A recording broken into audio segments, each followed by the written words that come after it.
ہوا خیمہ زن کارواں بہار، ارم بن گیا دامن کوثر۔ گل و نرگس و سوزن و نسترن، شہید ازل لالۂ خونین کفن۔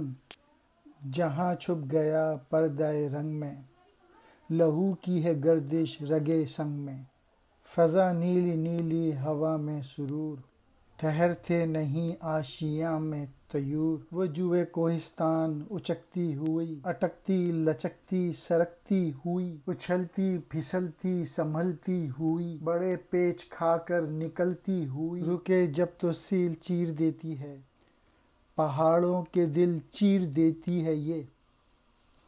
ذرا دیکھ اے ساقی لالۂ فام، سناتی ہے یہ زندگی کا پیام۔ پلا دے مجھے وہ میں پردہ سوز، کہ آتی نہیں فصل گل روز روز۔ وہ میں جس سے روشن ضمیر حیات، وہ میں جس سے ہے ہستی کائنات۔ وہ میں جس میں ہے سوز و ساز ازل، وہ میں جس سے کھلتا ہے راز ازل۔ اٹھا ساقیہ پردہ اس راز سے، لڑا دے ممولوں کو شہباز سے۔ یہ شعر ساقی نامہ سے لیے گئے ہیں اور یہ سٹینزا نمبر 1 ہے۔ خیمہ زن ہونا، خیمہ لگا کے رکھنا۔ کارواں بہار، بہار کا قافلہ۔ ارم کہتے ہیں بہشت۔ دامن کوثر، پہاڑ کی وادی، پہاڑ کا پہلو۔ بہار کا موسم ابھی آیا ہوا ہے تو اس کی ترجمانی کی ہے اقبال نے ان شعروں میں کہ بہار کے قافلے نے پہاڑ کے دامن میں اپنے خیمے لگا لیے ہیں اور یہ وادی جنت کی وادی بن گئی ہے۔ گل و نرگس، گلاب کے پھول اور نرگس کے پھول۔ سوزن کہتے ہیں نیلے رنگ کے پھول۔ نسترن، چمیلی کا پھول۔ شہید ازل، پہلے دن سے شہید۔ لالۂ خونین کفن، خون کے رنگ کا کفن پہنے ہوئے، مراد سرخ رنگ کا پھول۔ یعنی اس وادی میں گلاب اور نرگس کے پھول اور چمیلی کے پھول یہ سارے موجود ہیں۔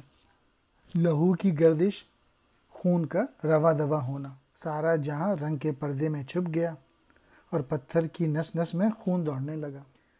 سرور کہتے ہیں مزے کو۔ آشیاں، گھونسلہ۔ طیور، پرندے۔ فضا نیلی نیلی ہے، ہوا بھی مست ہے، اس لیے پرندے اپنے گھونسلے میں نہیں ٹھہرتے۔ جو ہے کوہستان، پہاڑی ندی، اچکتی کودتی۔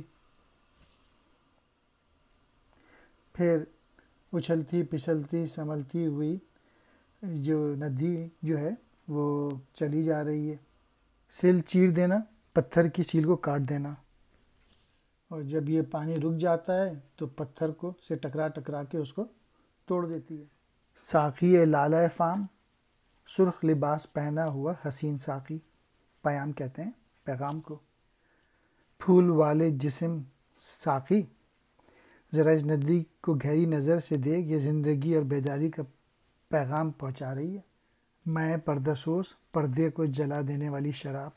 فصل گل، بہار کو کہتے ہیں۔ اے ساقی مجھے وہ شراب پلا جس کی گرمی سے اس پردے کو جلا دے۔ اور یہ جو فصل گل کا جو موسم ہے یہ بار بار نہیں آتا۔ ضمیر حیات، زندگی کا باطن۔ مستی کائنات، کائنات کا سرور۔ اب زمانے کے وہ انداز نہیں رہے، نیا زمانہ ہے، اس کے طور طریقے بھی نئے ہیں۔ سوز و ساز ازل، ازل کا جذبہ، ایسا جذبہ دے دے کہ جب دنیا بنی تھی اس وقت کا جذبہ مجھے عطا فرما دے۔ اور ایسے بیلیفز دے دے کہ جو کمزور لوگ ہیں وہ بھی شہباز سے جا کے لڑ جائیں، یعنی بہادری دے دے، کریج دے دے۔